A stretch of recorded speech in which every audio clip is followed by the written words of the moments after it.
But here to review night one with us and the Bills pick at 23 after trading up with the Baltimore Ravens is senior producer from NFL Films, Greg Cosell.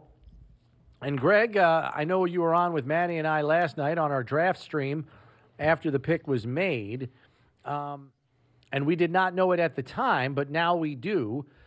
You know, Steve and I were debating, do the Bills go for elite physical traits with a guy like Kaiir Elam, or do they go with a scheme fit like Andrew Booth if both are on the board? Both were on the board.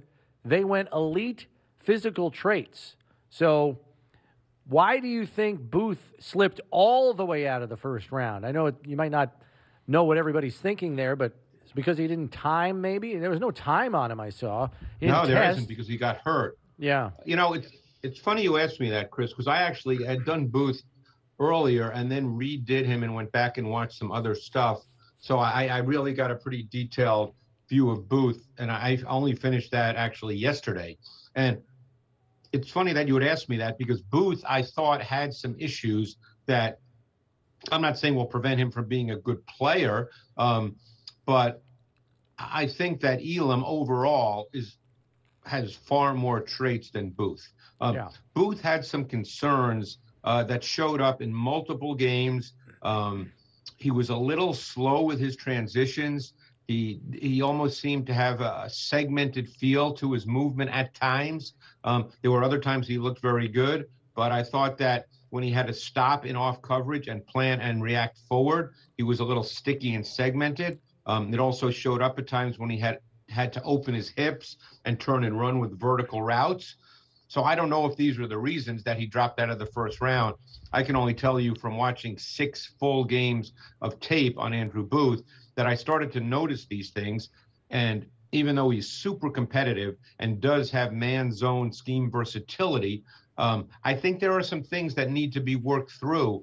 And I think Elam overall was the better prospect. And that's because of his because of his ceiling, right? Well, Steve, to me, you're dealing with a guy that's over 6'1". He ran a really good 40. He has really high-level press man traits. That's his game.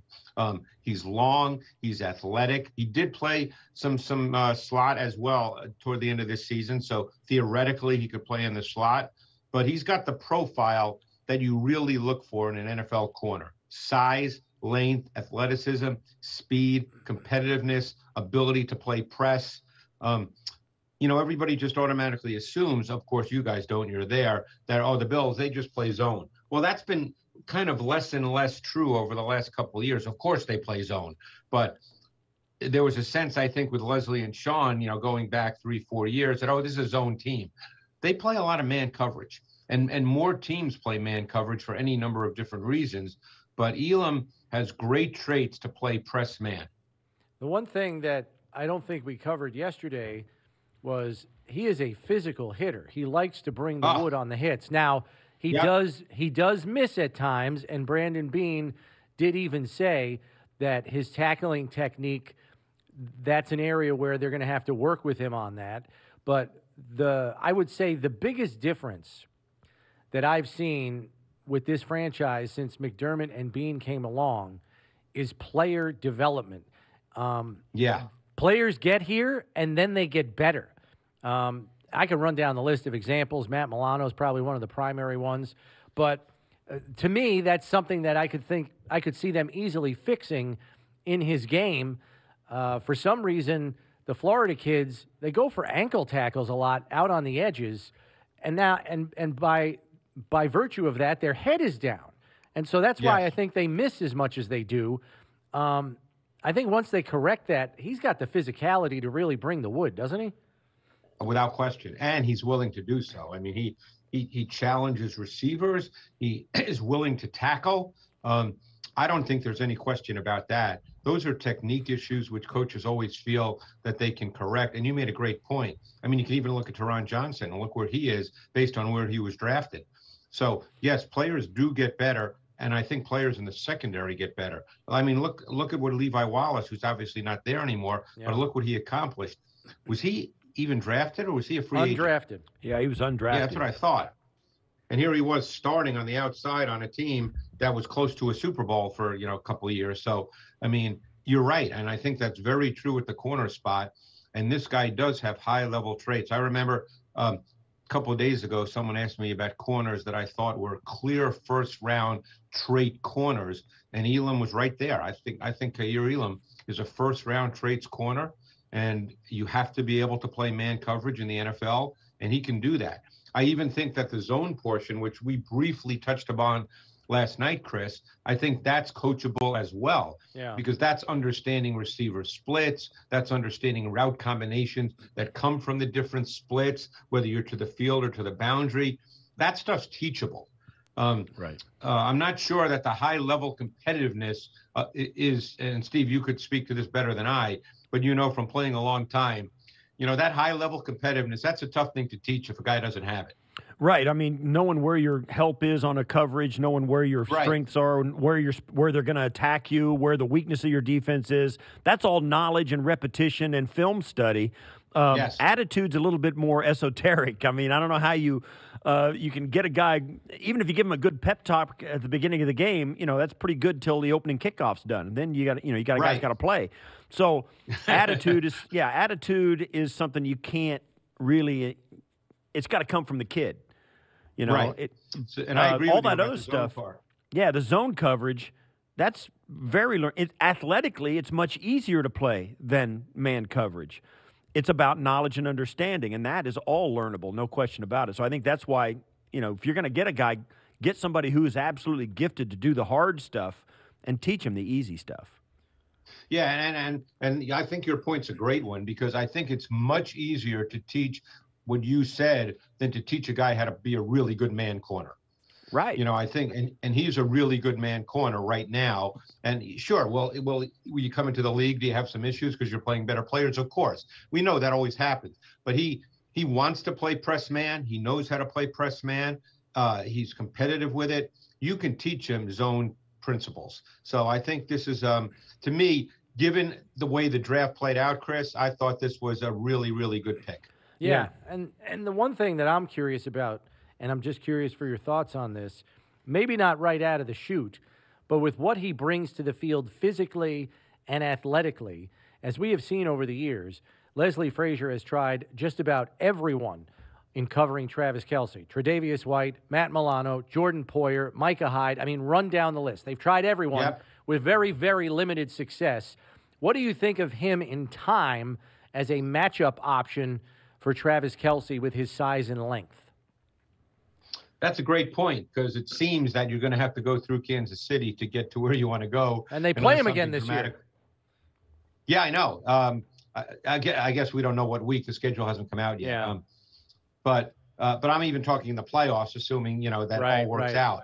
That's a great point, because teams have done that with corners matching up to Kelce, particularly if you have corners with length. And he has physicality to him. Now, obviously, a tight end like Kelce's bigger than Elam, but Elam would not back down. He would try to get up in his face and play physically, because that's who he is. That's the way he plays. That's just built into his whole personality. So that's an interesting point. I wonder if that was thought of. I mean, look, the first thing you have to do is get through your division. I mean, you got to win your division first and foremost. So, but not that, look, guys who've been doing this for a long time never go into a season saying, oh, we got our division with no problem. Steve, you know that. No one thinks like that. Every year's a different year. And, one or two fluky things, one or two bad injuries, and all of a sudden, a team that everybody predicts to be 14-3 can be 9-8, and, just like that. You know how that works. But, I think that he can probably line up against quality tight ends. I mean, I'm trying to think of the tight ends that they'll face even in their division. I guess Gesicki's gone, right? Where did he sign? No, Gesicki got franchised, didn't he? He got franchised. Oh, did he? Yeah, I think so. Oh, okay. So he's still in Miami. So, you got Jonnu Smith and Hunter Henry in New England. Right. That's something to think about for sure. Yeah. So you get this guy who's you're right. I mean, he's gifted to play man coverage. It's in his attitude and all of that. You got to be long. You got to be loose-hipped, confident. You got to be smart. Yep. You got to have speed and quick twitch as well. None of that stuff really is something you sit in a classroom and learn. It's all given. You walk in the door with it. The rest of it, No becoming question. a pro, And I think is it's all reps. Yeah, I couldn't agree more. And I think in today's NFL, because look what you have. You have quicker drops now. You have RPOs. Miami's going to be an RPO team. There's going to be a lot of quick slants and glance routes. We know what New England's going to do. They do a lot of that as well because Mac Jones is their quarterback. So what's happened in the league, guys, is because there's quicker game throws, you don't get to the quarterback on those throws because the ball comes out too quick. So if you can't impact the quarterback, who do you have to impact? You have to impact the receivers. You have to disrupt the timing of the receivers because you're not going to impact the timing and disrupt the quarterback. Now, obviously, all that changes when it's 3rd and 9, but just in general, normal down and distance situations, you have to really impact and disrupt receivers more so than the quarterback. And Greg, I know you're more about grading the players in terms of what their skill set is, not necessarily to put them on a draft board. But tonight for round 2, are there any I know one player. I know one player that you're pretty excited about that's still on the board, George Pickens. But besides him, is there anybody else that you really liked in your film study that you're maybe even a little surprised is still out there on the board right now? I mean, surprised, no, because I've done this too many times, to be truly surprised by it. But, I mean, there's players I really like. And, again, then it comes down to what the Bills could be looking for. I would still think they'd be looking for offensive linemen. Wouldn't you guys think so? Yeah, I mean, I know they tonight. upgraded that to some degree, but and they have a new coach in Aaron Cromer. But I would still think that offensive line would be an area that they would definitely be interested in. What number pick do they have in the second round? It's Is it 57, I believe? Yeah. 57. And I mean, obviously that's a ways down. So, but there's always players. But I would think offensive line would be an area that they might continue to look at. Is this a spot, Chris, where they could look for a running back? Because I still believe. I don't know if they're going to look for that bell cow back because I don't think their offense is built like that. But, James Cook to me is fascinating. I've really liked him. I think that he fits kind of the way the Bills play really, really well. See, I think Kenneth Walker is a bell cow. He's a volume back, and I don't think their offense is built on a volume back. Well, if they have a guy that steps up and do it, I think we saw – in the last month of the season last year, Devin Singletary become kind of that bell cow back. He was in the game if they were on the field offensively. So I think one reason they have not run their running backs that way is because up until this last month of this last season, they never had a guy do that to be a guy who deserved it. I think if they had a guy like a Kenneth Walker III who stepped onto the field and was productive from the first snap all the way through and got better, I think they would become an offense like that, where they would have a guy where they would hand the ball. They wouldn't take him off the field. Yeah. Well, let me ask you a but I don't know if question, they're going to. I just don't know if they're going to give him. That doesn't mean they're going to run the ball 30 times. No. Which is why I, like Greg, love James Cook, because here's a guy that knows how to rotate in, rotate out, and still remain in the flow of the game and make plays. My point is this: whether they give him the ball or not, he's the guy on the field. Oh, okay. Well, let me ask you this, Steve. Just to go back to when you played, because it just struck me right now with the K-gun and that offense, which was obviously, it was thought of as a passing offense, but yet Thurman Thomas, how many times he carried an awful lot, didn't he? It was a 50-50 split.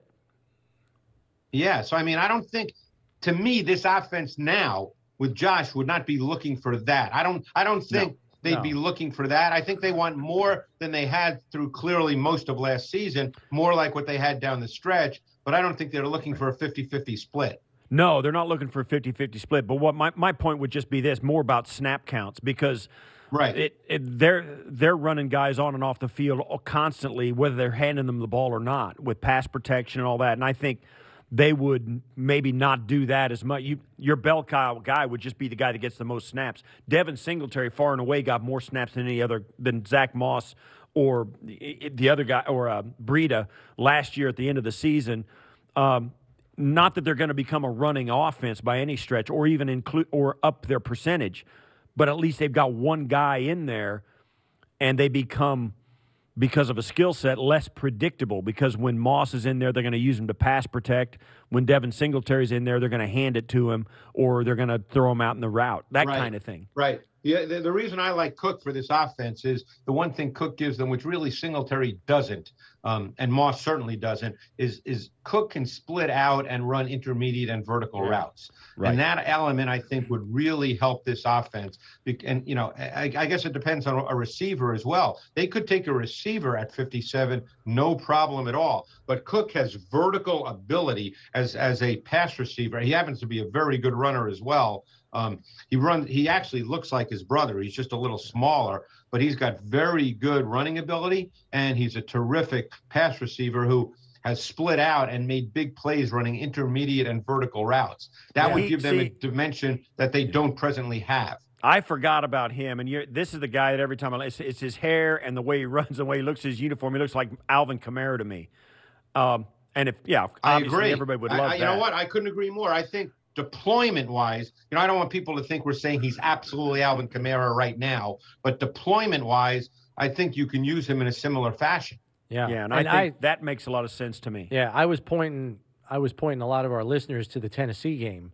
Watch how they split him out in that game, in the red zone in particular. He's outside the numbers, and he's catching. Oh yeah, well he I think 2 years in a row, if I'm not mistaken, he caught long passes against Alabama and Nick Saban's defense where he was split outside the numbers. Yeah. And he ran vertical routes. And he is a tough matchup because he, even out of the backfield, he can run wheel routes. He can run H-seam, the halfback seam routes. He gives you a dimension in the pass game that's different from Singletary and Moss for sure. It's also different from Breece Hall because Breece Hall is not a polished route runner like James Cook is, in my opinion. No. I just don't think he's as advanced in that area of the game. He's got good hands, but if you need splitting him out wide, I think would be a very different conversation and a much bigger learning curve.